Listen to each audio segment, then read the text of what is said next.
시편 141편 1절에서 끝절 10절까지 말씀입니다.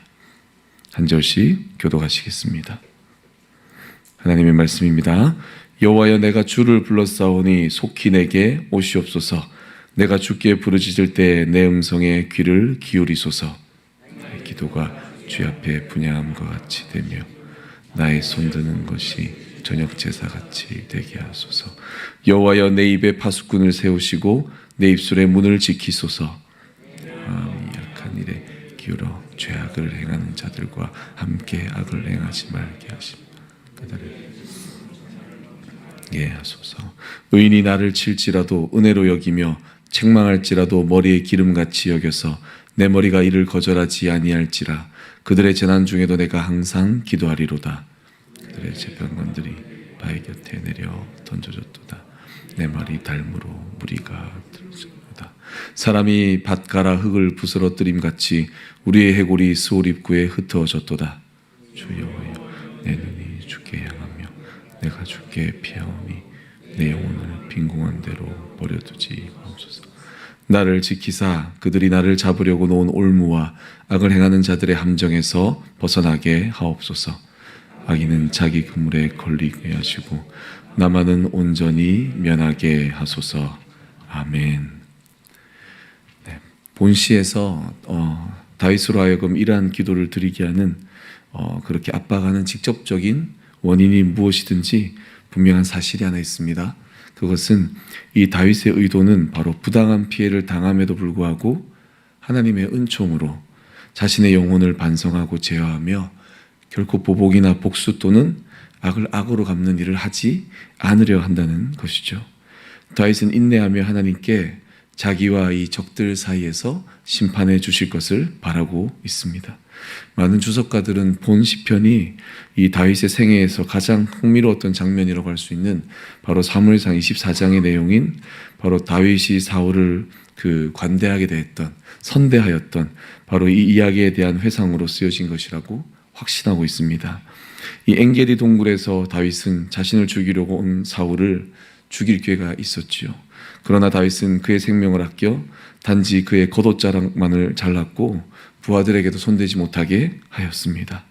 다윗은 사울이 한 일보다는 하나님께서 사울에게 하신 일에 더 집중하고 있기 때문이죠.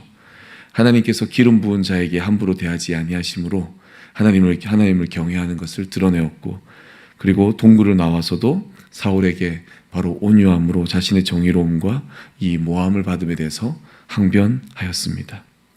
오늘 1절의 내용에서 다윗이 자신의 요구를 거듭 반복하고 있습니다. 도움받기를 원하고 있다는 또 그런 점에서 다윗은 사소한 시련 아래에 있는 것이 그런 고통을 당하고 있는 것이 아님을 우리는 알 수 있습니다. 2절에서 이어진 2절에서 이 법적인 내용에 대해서도 언급하고 있습니다. 당시 하나님의 백성들은 바로 기도는 분향과 제사로 의해서 정결하게 된다. 이 백성들의 기도가 정결하게 된다라고 하는데 이것은 하나님의 명령을 따라 이루어진 것이기 때문에 다윗은 바로 이 약속에 하나님께서 정결하게 한다는 그 약속에 의지하고 있음을 우리는 알 수가 있습니다. 왜냐하면 나의 손드는 것, 이것은 분명히 기도를 의미하고 있기 때문입니다. 자신의 말을 제하는 것과 악인의 잔치에 함께하지 않는 것, 바로 부당한 피해를 보고 있는 다윗에게는 큰 유혹이자 시험이 될 수 있음에도 다윗은 자신의 그 드는 손, 이 기도에 대해서 하나님께서 행하시는 하나님의 힘에 의지하고 있다는 것이죠. 3절로 이제 다윗의 기도 이어집니다. 다윗은 만약 자기가 받은 이 해가 부당한 것일 경우 바로 원수들이 생각할 수 있는 이런 행동에 충분히 복수할 수 있습니다. 그러므로 다윗은 주님께 자기의 혀를 제어하게 해달라 함으로써 바로 이 복수에 대한 또는 나쁜 말을 말하지 않도록 해달라는 기도는 지금 다윗의 상황에서 아주 적절한 기도라고 우리는 볼 수 있습니다. 나에게 억울함이 있거나 내가 피해를 당할 때 가장 죄를 짓기 쉬운 도구가 무엇입니까? 바로 우리 입술이기 때문에 어떻게 보면 다윗의 이 입술에 대한 고백, 이 간구는 아주 지혜로운 간구라고 우리는 볼 수 있습니다. 이 입술로 죄를 짓거나 혹은 악인들과의 그 논쟁 가운데 말려들어서 더 큰 죄악의 길로 나갈 수 있다는 것을 다윗은 알고 있기 때문입니다. 또한 그들의 진수성찬을 먹지 말게 해달라는 바로 이 표현은 바로 죄의 유혹을 받아서 나도 사악한 자들처럼 행동하지 않게 해달라는 강구로 우리는 오늘 맥락에서 이해할 수 있다는 것이죠. 이제 5절로 이어집니다. 5절에서와 같이 우리는 이 다윗의 기도와 같이 선한 자들과 친분을 맺어야 합니다. 왜냐하면 그들의 올바른 충고로 인해서 우리는 바로 타락하지 않을 수 있고, 또 실수를 저질렀다면 우리는 올바른 길로 갈 수 있기 때문입니다. 그러므로 우리는 의인의 책망을 들을지라도 바로 올바른 길로 가기 위해서 그들의 조언을 분명히 들어야 합니다. 다윗은 그러한 역경에서도 끊임없이 그래서 자신의 눈을 가장 의로우신 우리 하나님께로 향하고 있기 때문입니다. 8절, 9절, 10절 마지막으로 이어집니다. 다윗은 하나님의 손길이 바로 자기를 자유롭게 하지 않는 한 원수들의 이 올무에 갇혀 있을 수밖에 없음을 그는 스스로 인정합니다. 자인하고 있는 것이죠. 궁핍을 겪으며 하나님께 기도하는 가운데 다윗은 죽음의 결과도 우리 하나님께 속한다라고 인정하고 있습니다. 오직 그는 자기가 안전하게 빠져나오기까지 자기 원수들은 올무에 사로잡혀 있기를 기도하고 있습니다.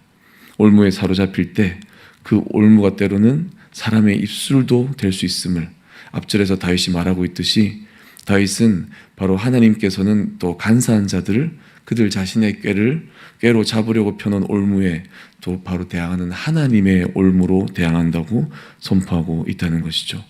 하나님의 올무가 무엇입니까? 바로 입술의 파수꾼을 세우는 바로 그것입니다.